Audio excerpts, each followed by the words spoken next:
euh, au frère, à notre bien-aimé, le frère Alphonse, avant de terminer sur ce point. Oui, Shalom, mes bien-aimés frères. Shalom à chacun de nous. Je vais revenir sur ce que notre bien-aimé frère Ézéchiel du Gabon a dit. Justement, il y a un sérieux problème. Il y a un sérieux problème. Nous devons l'admettre parce que quand des conducteurs peuvent prendre des initiatives sans inclure d'autres conducteurs, moi je trouve que c'est un sérieux problème. Il faudrait déjà vraiment qu'on voie comment résoudre ces soucis. Ça montre qu'il y a un problème de communication. Parce que je crois que pour chaque assemblée, déjà, il devrait avoir des rencontres des conducteurs et c'est pendant les rencontres des conducteurs qu'on devrait prendre les décisions, que ce soit concernant les brebis ou concernant la vie de l'Église. Parce que je me souviens, le Seigneur a donné une instruction selon laquelle même les prophètes qui sont au milieu de nous, s'ils reçoivent même un message concernant quelqu'un, ils sont censés se retourner vers le collège des conducteurs avec ce message qu'ils ont reçu, expliquer le message et que le collège des conducteurs puisse sonder l'esprit pour voir ce qu'il en est, même avant de donner le message à la personne. Parce que dans le cas que le frère est en train de dire, je me rends compte que ce sont des situations comme ça même qui entraînent le mépris vis-à-vis des conducteurs. Parce que voilà, par exemple, un couple qui a été entraîné dans le ravin. Ne pensons pas que du jour au lendemain, ces personnes-là peuvent encore avoir de la même considération pour obéir à ce que vous allez encore leur dire demain. Tout simplement parce qu'en réalité, ils n'ont pas été conduits comme ils se devaient. Parce que quelqu'un, par exemple, si je prends peut-être mon cas, un serviteur de Dieu ne peut pas peut-être me donner une direction par rapport à une situation et je me rends compte que la direction qu'il m'a donnée m'a plutôt conduit dans le ravin et le lendemain, la même personne me donne encore une instruction et que je prenne cela au premier degré. Je vais prendre un peu avec beaucoup de pincettes.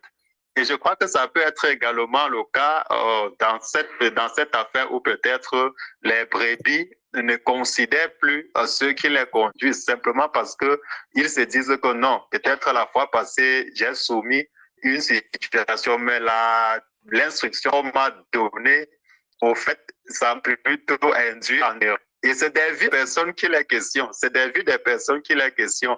Nous devons le comprendre, mes bien-aimés, parce que en même temps, c'est tellement délicat. C'est tellement délicat cette situation parce que ce n'est pas tout le monde, comme le frère Romain disait, en milieu chrétien, ce n'est pas tout le monde qui peut faire n'importe quoi. Je crois qu'il y a le frère Christophe qui a aussi abordé la même situation. Tout le monde n'est pas appelé à jouer un certain rôle. Nous savons par exemple qu'en milieu chrétien, il y a des juges en milieu chrétien.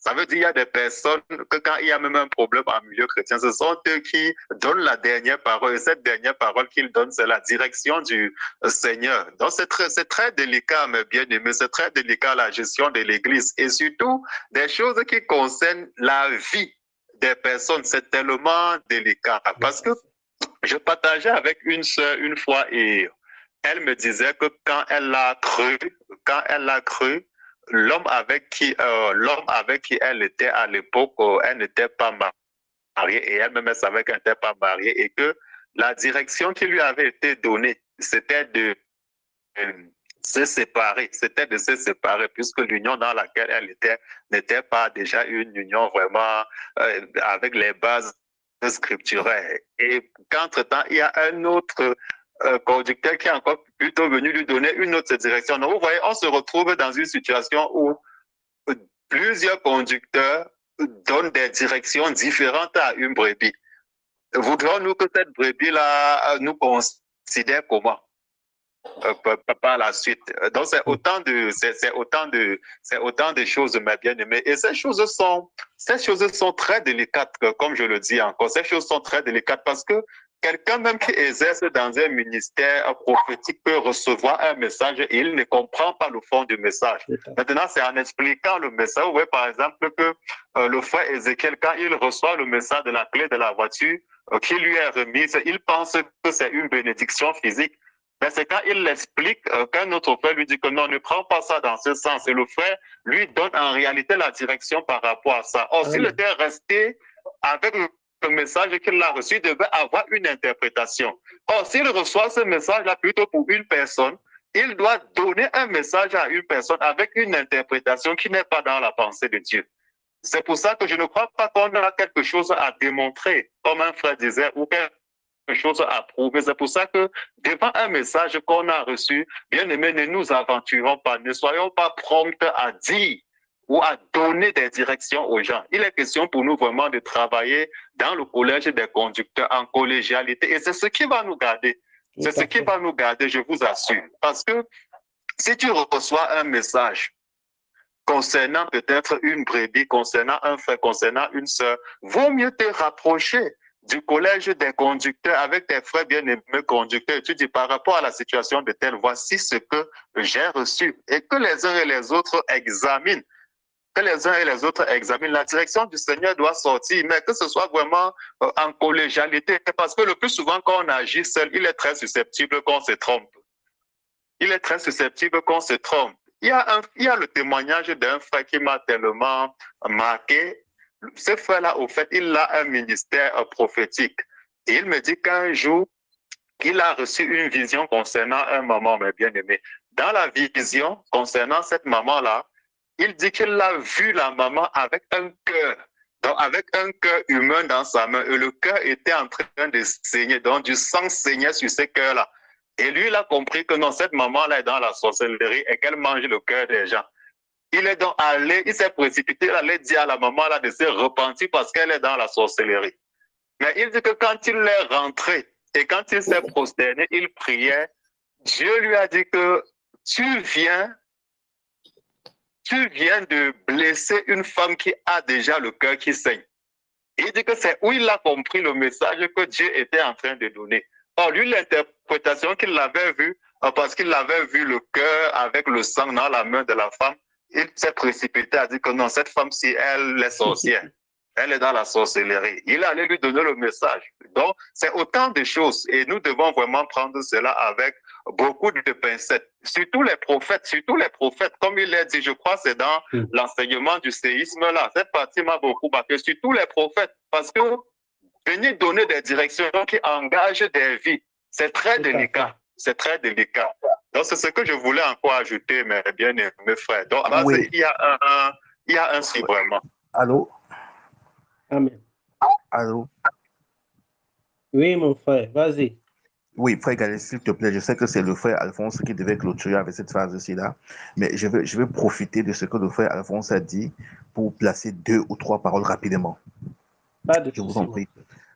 Le sujet que le frère Alphonse est en train d'évoquer là est très, très important. Et je crois que si, peut-être, comme il en parle, il faudrait qu'on inscrive ça à l'ordre du jour, même si ce n'est pas un cas qu'on va traiter aujourd'hui, mais c'est un cas qui est récurrent. Il s'agit surtout de tous nos frères qui ont reçu l'appel de prophète. Qui ont reçu l'appel de prophète. C'est-à-dire que, et comme le frère Alphonse a pris des exemples au milieu même de nous, parce que quand il dit un frère, il peut dire un frère, c'est dans une assemblée, peut-être avant, ou je ne sais pas où, mais je dis au milieu de nous, il y a tellement de prophéties qui ont été données et qui ont fait du mal, qui ont fait terriblement mal, qui ont créé aussi même des dissensions, des choses. Non, frère, je voudrais rappeler également que c'est l'occasion ici, lorsque les prophètes ont quelque chose ou bien ont reçu quelque chose, que tu sois prophète ou pas, l'instruction avait été claire de manière à ce que, comme nous sommes en train de parler des différents problèmes des aides et au-delà, c'est un problème crucial. Lorsque quelqu'un va recevoir encore une prophétie et va se précipiter pour aller dire à la personne concernée, il faut un rappel à l'ordre. Il faut un véritable rappel à l'ordre. Pendant que nous parlons, on parle même de conseils d'anciens, après avoir reçu une prophétie. Moi, je vais même aller plus loin. Moi, je vais aller plus loin et je vais le dire simplement et humblement. Le ministère, la personne qui exerce encore maintenant, jusqu'à maintenant où nous sommes là, ce ministère prophétique, c'est le frère Junior. C'est le frère Junior. Pour les prophètes qui sont au milieu de nous et qui ont reçu l'appel, il leur dit chaque fois, et dans les enseignements, c'est répété, répété, il dit, je vais travailler avec les prophètes. Est-ce qu'on se comprend? Tout à fait. Il leur dit chaque Exactement. fois, les prophètes qui sont au milieu de nous, je vais travailler avec les prophètes.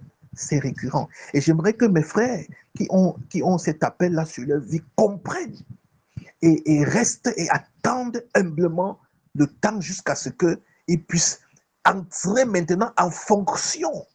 Parce que quand on dit tu es prophète, on a dit même aux petits-enfants de 12 ans qu'ils sont prophètes. Mais vous, si vous pensez que ça leur donne le droit de venir prophétiser, ok, donc demandez-leur de prophétiser alors comme tu es prophète. Puisque c'est ton ministère, c'est ton service, prophétise. Ils ne peuvent pas.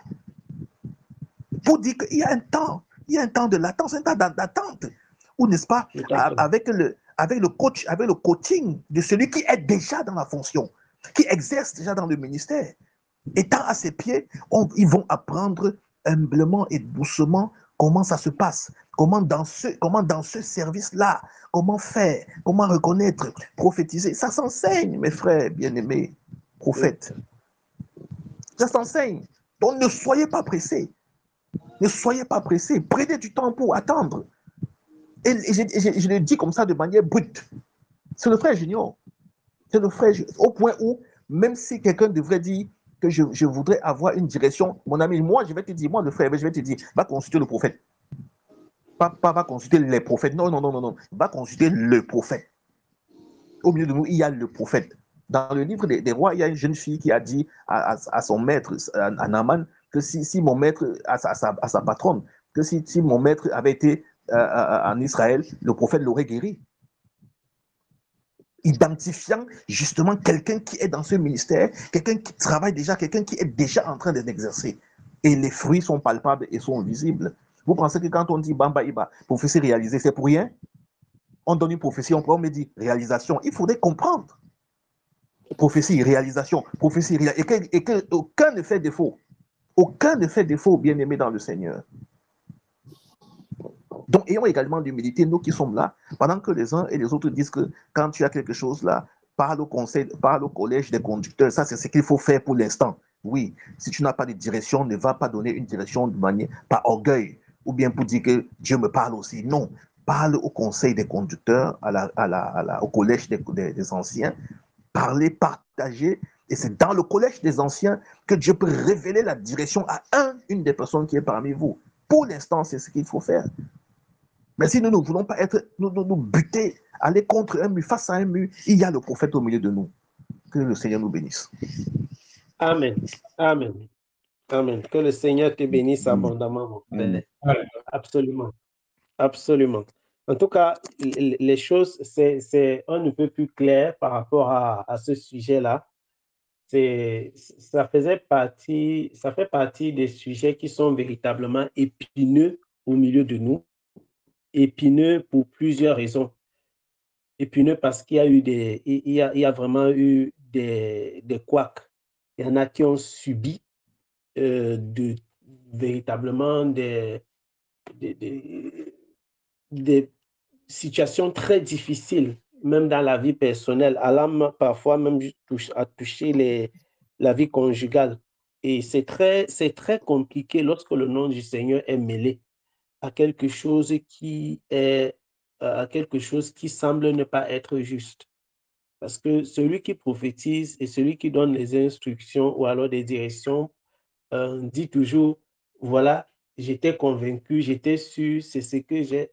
Mais la personne qui vit la chose dans son mariage ou alors qui vit la chose dans les épreuves et les difficultés dans sa vie de tous les jours, c'est elle qui ressent ça en elle et elle se souvient, la seule chose dont elle se souvient, c'est le jour où tu lui disais monte ou alors tu lui disais descends. Donc c'est très compliqué et véritablement, pendant que le frère intervenait, je voyais encore comment le simple fait d'avoir de l'humilité, et de la sagesse dans la gestion de certaines situations peut aussi nous garder, Parce que parfois, c'est le manque d'humilité, c'est le fait que Justement. les gens, c'est le fait que les gens veulent qu'on dise que la direction qui avait réussi, c'était tel frère qui m'avait donné ça. Je ne peux pas vous dire combien de fois des gens sont venus, Justement. des personnes, parce que parfois on veut que non, on dit que non, c'est tel frère qui m'avait donné la prophétie, si ça a marché. Justement. Et c'est vraiment après, vous voyez, après ça se retrouve, on se retrouve à avoir des problèmes qui sont vraiment terribles, Alors que lorsque ce sont les conducteurs ensemble qui donnent un conseil, qui donnent une direction à une personne, il est difficile même que cette personne associe le conseil ou la direction à une personne parmi les conducteurs en particulier. Et donc, il faut vraiment traiter ces sujets-là. C'est un sujet qui est vraiment très important, comme le frère disait, un sujet qui est très important. Encore que avoir une direction ou avoir un songe ou même une vision, ce n'est pas en avoir l'interprétation. Donc, en tout cas, le message est vraiment clair. Le message est vraiment clair. On a besoin de maturité par rapport à ça. On a besoin de maturité. Il y a des songes que tu as même 3 ans, 4 ans avant, tu ne comprends même pas. Je dis 3 ans, 4 ans après, avant que le Seigneur te réveille. Mais tu t'imagines que si tu t'étais levé le matin comme ça et puis tu avais pris une direction, mon frère, tu es au champ. C'est-à-dire dit que, mais au Totalement. champ, totalement, mais d'une façon qui ne dit pas son nom. Que le Seigneur accorde vraiment la sagesse par rapport à ça. Que le Seigneur accorde de la sagesse, c'est très important, vraiment. C'est très important. Il y a des choses que quand tu observes avec du recul, tu dis, waouh, c'est vraiment merveilleux de voir comment le Seigneur, et le Seigneur se meut, et c'est à nous véritablement d'avoir de la sagesse et de nous laisser véritablement utiliser dans le Seigneur, dans le temps qui est imparti par le Seigneur pour faire chaque chose. Donc, ces choses doivent être répercutées, en tout cas dans les réunions des conducteurs, dans les différentes assemblées, pour que nous puissions avancer aussi, parce que nous n'avons pas l'intention de mettre une personne en avant ou bien de porter une personne sous un piédestal particulier. Le but, c'est que l'œuvre du Seigneur soit faite. C'est ça le plus important. C'est ça le plus important véritablement. Donc, c'est vraiment terrible. C'est terrible. Quand nous voyons ce qui se passe, dernièrement, le frère Junior il a évoqué la vision qu'il avait eue, parlant de la piscine. Combien d'années, mes bien-aimés, combien d'années après ça, il a parlé, et combien d'années après ça, les choses se sont réalisées. Nous voyons vraiment que si il n'est pas sorti il n'est pas venu le matin vous dire que j'ai eu une vision cette nuit. Voici ce qui s'est passé. 1 an, 2 ans, 3 ans, 4 ans. Le temps passe. Vous êtes là avec la personne. Il vous regarde. Chaque jour, il mûrit ça dans son cœur. Tu regardes. Parfois, tu ne connais même pas comment ça va se passer. Parfois, tu ne sais même pas comment le Seigneur va faire. Tu te poses des questions, mais comment ça va se passer? Tu ne sais pas. Donc, on a vraiment besoin de la sagesse du Seigneur par rapport à ces choses. Vraiment beaucoup, beaucoup besoin de sagesse, et aussi beaucoup de tempérance et de patience. Parfois, parce que la précipitation, ça n'aide pas. Ça n'aide pas. Dans le monde de la révélation, la précipitation ne fait pas bon ménage. Donc, en tout cas, nous disons merci au Seigneur parce qu'il nous a accordé vraiment cette grâce de toucher cet autre aspect-ci. Et c'est un aspect pas des moindres, vraiment. Frère Gaël, il s'agit de renoncer à ça. Amen. Pour la bonne marche de l'Église, pour la suivi de l'Église. Il s'agit de renoncer au point où, parce que 2 Timothée 4 nous dit que les hommes se donneront de foule de docteurs, non? Parce qu'ayant la démangeaison d'entendre des paroles agréables. Si les brebis viennent vers toi pour te dire, prophétise ou bien dire des choses sur moi, non, il faut résister à ça. Il faut résister parce qu'au lieu de leur dire des choses qui vont leur faire mal demain et puis peut-être les envoyer au champ même dans leur foi, mieux tu dis que moi, ma soeur, Dieu ne m'a rien dit, Dieu ne m'a rien révélé. Tout simplement en toute humilité. En toute humilité. Et même si Dieu t'avait révélé, ce que le frère Gaël est en train de dire, c'est de dire en rencontrant le collège des anciens. Le collège, parce qu'en rencontrant le collège et en partageant une vision sur un aspect bien précis, ça montre également ton humilité. Et en partageant, Dieu peut ne pas te révéler à toi la direction ou la réponse. Il peut aller dans ce collège-là, parce que c'est sa manière de procéder et de fonctionner. Il prend n'importe qui qu'il choisira donner pour donner une parole par rapport à cela. Et clairement, ce sera établi dans le cœur de chacun que ça, c'est la direction qu'il faut suivre. Amen. Amen, mon frère. Amen. Dans la Bible, je finis par là, il y a une histoire qui est choquante et qui doit justement donner. Et je crois que quand les prophètes iront à l'école, ils apprendront certainement cela. Le vieux prophète et le jeune prophète. Le vieux prophète et le jeune prophète. Dans un premier temps, quand ce monsieur lui a dit, le Dieu qui t'a envoyé m'a dit que tu dois rentrer chez moi manger. Viens, on va à table manger. Alors qu'il lui avait dit de ne pas s'arrêter pour prendre un quelconque repas et ne pas retourner par le chemin par lequel il est venu. Et la Bible déclare clairement et littéralement qu'il lui mentait. Tout à fait. Il lui mentait. Et pendant qu'il mentait, Dieu n'a pas frappé ce vieux prophète. Dieu ne l'a pas frappé. Jusqu'à ce qu'il rentre, il a corrompu ce jeune prophète. Ils sont rentrés manger. Et pendant qu'ils sont en train de prendre le repas, la parole lui vient maintenant. Il dit, ne t'avais-je pas dit de ne pas t'arrêter? T'avais-je pas dit de ne pas manger? Et voici, les lions vont te dévorer. De la même bouche sort un mensonge et une vérité. Terrible. Où est le discernement? Où est le discernement? Un monsieur a perdu sa vie comme ça à cause d'une bouche menteuse. La bouche d'un prophète. Donc, mes frères bien-aimés, je vous prie et je prie par cette occasion que vraiment restons humbles dans ce ministère, dans ce service-là. Restons humbles dans ce service-là. Amen. Parce que c'est un service qui cause tellement de dégâts, qui fait du mal au corps de Christ. Que le Seigneur vous bénisse. Amen.